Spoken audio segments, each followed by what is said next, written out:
Israel kembali mengejutkan dunia dengan serangan pertamanya ke Qatar. Bagaimana hal ini bisa terjadi? Mari kita simak bersama. Tentu muncul pertanyaan mengenai jarak antara Israel dan Qatar. Bagaimana mungkin Angkatan Udara Israel dapat menempuh hampir 2.000 km untuk melakukan operasi yang ditargetkan dengan lebih dari satu pesawat, termasuk pesawat siluman yang tidak terlihat radar?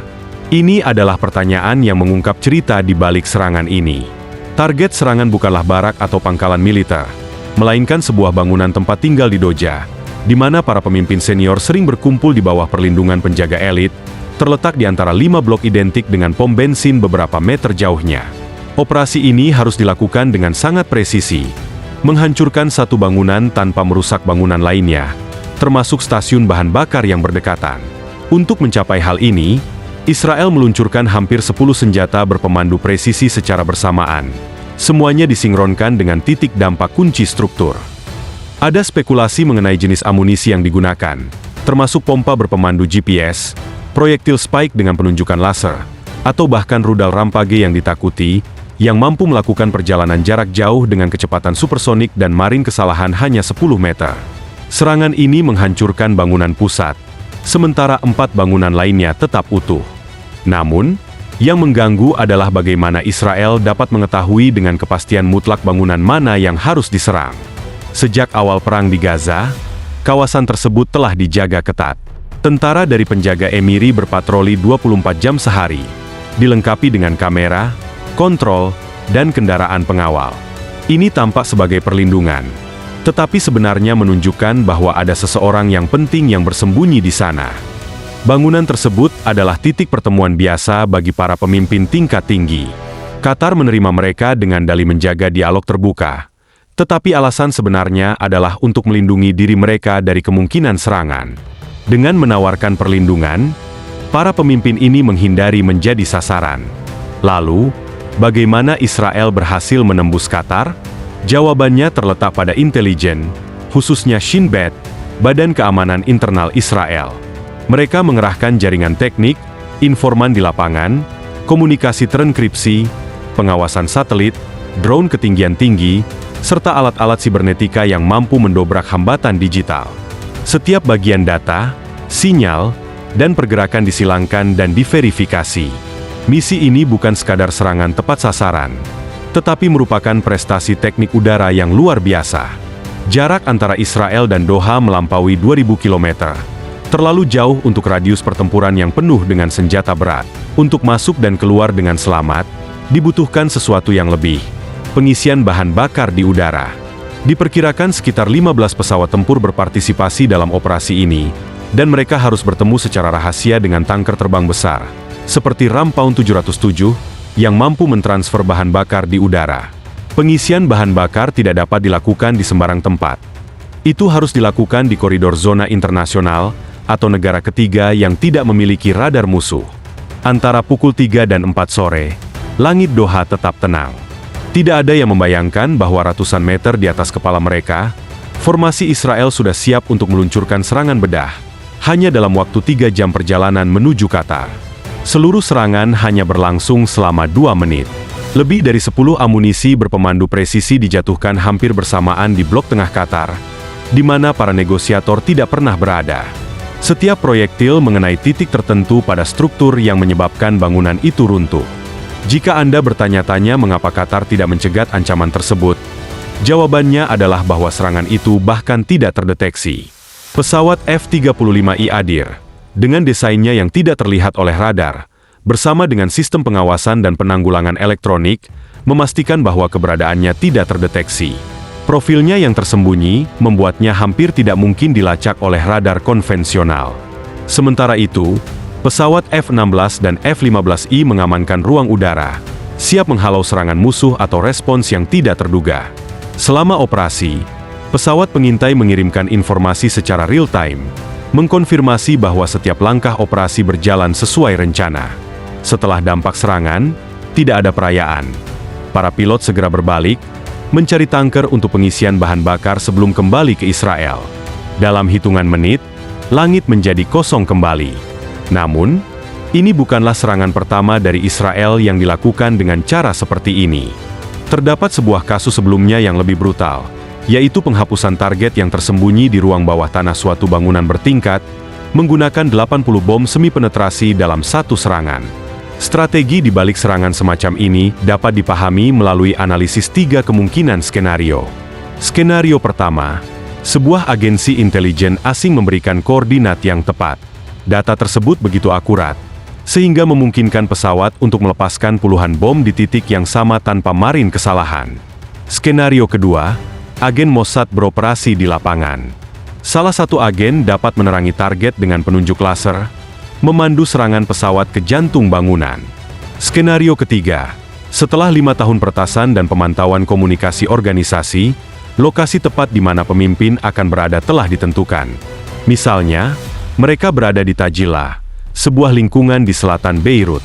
Sekilas, tempat ini terlihat seperti gedung biasa dengan 6 lantai, balkon sederhana, dan atap panel surya. Namun, apa yang tersembunyi di bawah tanah sangat berbeda. Badan intelijen memastikan bahwa ruang bawah tanah kompleks tersebut terhubung dengan jaringan terowongan bawah tanah. Dirancang sebagai rute pelarian dan koridor rahasia menuju puncak Hezbollah. Detail ini menjadikan konstruksi itu tujuan strategis utama. Dalam menghadapi situasi seperti ini, Israel menggunakan senjata khusus seperti Mark 82 seberat 227 kg, yang dikenal sebagai bunker booster, yang mampu menembus lapisan beton, serta GBU-39, bom glider presisi. Semua ini dimulai dengan akuisisi miliarder Amerika Serikat senilai lebih dari 3 miliar dolar. Mari kita lihat lebih dekat skenario pertama. Dalam skenario ini, target utamanya adalah Hasan Nasrallah, pemimpin Hezbollah. Selama 4 tahun, ia bersembunyi dan berpindah antar tempat penampungan, selalu dilindungi oleh jaringan loyalis dan terowongan rahasia. Namun, terjadi kebocoran yang mengubah segalanya. Laporan menyebutkan bahwa agen rahasia, mungkin dari Iran, memperingatkan Israel tentang kedatangannya dengan kendaraan rahasia ke pinggiran selatan Beirut. Pada hari Sabtu, 27 September, informasi tersebut sampai ke Komandan Angkatan Udara Israel. Rencana diaktifkan dalam hitungan jam. Sebuah laser menandai kompleks 6 lantai tempat Nasrallah akan bertemu dengan para pemimpin lainnya. Tanda tak terlihat pada fasadnya menjadi hukuman mati. Serangan dilakukan oleh selusin F-15 yang muncul di atas langit Lebanon dan melepaskan badai api, menjatuhkan hampir 80 bom yang dipimpin oleh bunker booster yang menakutkan. Senjata-senjata ini dirancang untuk menghancurkan bangunan dari bawah ke atas. Tidak hanya meruntuhkan strukturnya tetapi juga segala sesuatu yang tersembunyi di dalamnya. Sekarang, mari kita ikuti skenario kedua. Dalam skenario ini, tidak ada kebocoran dari agen asing. Sebaliknya, seorang agen Mossad yang beroperasi di lapangan berhasil mengonfirmasi keberadaan Nasrallah. Mungkin ia bahkan menggunakan laser untuk menandai target, memberikan koordinat yang tepat kepada ruang komando. Tidak ada ruang untuk kesalahan. Prioritas utama adalah menghilangkan pemimpin Hezbollah dengan segala cara. Ketika F-15 menerima perintah, langit dibuka dengan suara gemuruh. Hampir 80 bom dijatuhkan di kompleks 6 bangunan. Skenario ketiga, dan mungkin yang paling mungkin, tidak bergantung pada mata-mata asing atau kebocoran informasi. Di sini, senjata utama bukanlah rudal, tetapi kesabaran. Selama 5 tahun, sistem intelijen Israel bekerja diam-diam untuk meretas komunikasi Hezbollah, menyadap pesan dengan sandi, mengurai pola, dan menunggu saat yang tepat. Hari itu tiba. Algoritma mengkonfirmasi bahwa pemimpin dan para pimpinan berkumpul di kompleks tersebut. Sinyal dikirim langsung ke pilot. Dalam hitungan menit, formasi F-15 meluncur ke langit dan melepaskan hujan api. Hampir 80 bom dari berbagai jenis dijatuhkan, ditujukan untuk menghancurkan setiap sudut struktur, terutama bunker bawah tanahnya. Di antara semua senjata yang digunakan, satu senjata yang mendapatkan rasa hormat bahkan dari veteran adalah bunker booster, yang dirancang untuk memburu musuh yang bersembunyi di bawah bertonton beton. Pada ujungnya, bom ini dilengkapi dengan sensor laser yang mampu memandunya dengan presisi milimeter menuju target yang ditandai. Sebuah sistem sirip yang dapat digerakkan menyesuaikan lintasan penerbangan, mengoreksi setiap deviasi. Di dalamnya terdapat jantung mematikan, beban 295 kg bahan peledak tritonal, campuran 80% TNT dan 20% bubuk aluminium, yang mampu menghasilkan gelombang ekspansi kekuatan yang sangat besar di ruang tertutup. Terbuat dari material yang diperkuat, strukturnya cukup kokoh untuk menembus beberapa lapisan sebelum meledak. Bom ini dapat menempuh jarak hingga 100 meter di bawah tanah, mencapai ruang bawah tanah, terowongan, dan bunker di mana musuh merasa aman. Semua dimulai dengan kilatan tak terlihat, laser yang menandai target atau koordinat yang dimuat ke dalam sistem GPS militer. Jauh di atas, sebuah F-15 meluncur tak terlihat. Ketika pilot menekan tombol perintah, bom itu seolah-olah dilepaskan dari penjara. Saat turun, siripnya bergerak dengan presisi bedah, mengoreksi setiap penyimpangan dan mengatasi angin agar tetap fokus pada target. Begitu menyentuh tanah, ia tidak berhenti. Desain badan pesawat yang sempit dan diperkuat memungkinkan bom ini mengebor beton seperti bor supersonik, melanjutkan hingga 6 meter di bawah beton bertulang atau puluhan meter dalam tanah lunak. Tepat sebelum mencapai target, sekring tunda diaktifkan, menyebabkan ledakan terjadi di dalam perut target, bukan di permukaan. Hampir 320 kg bahan peledak meledak di dalam, melepaskan gelombang kejut yang mengguncang dinding, fondasi, dan terowongan tersembunyi. Apa yang dulunya menjadi tempat berlindung kini berubah menjadi perangkap kematian, dan sebuah benteng kini direduksi menjadi reruntuhan dalam hitungan detik. Namun, mari kita lihat bagaimana bom ini bekerja. Selama beberapa dekade, Mark 80 dan 82 adalah bom sederhana yang dijatuhkan bebas. Senjata ini memang brutal, tetapi kurang efektif. Mereka hanya dijatuhkan dan gravitasi yang menentukan tempat jatuhnya. Namun, teknik militer menemukan cara untuk mengubahnya menjadi proyektil bedah.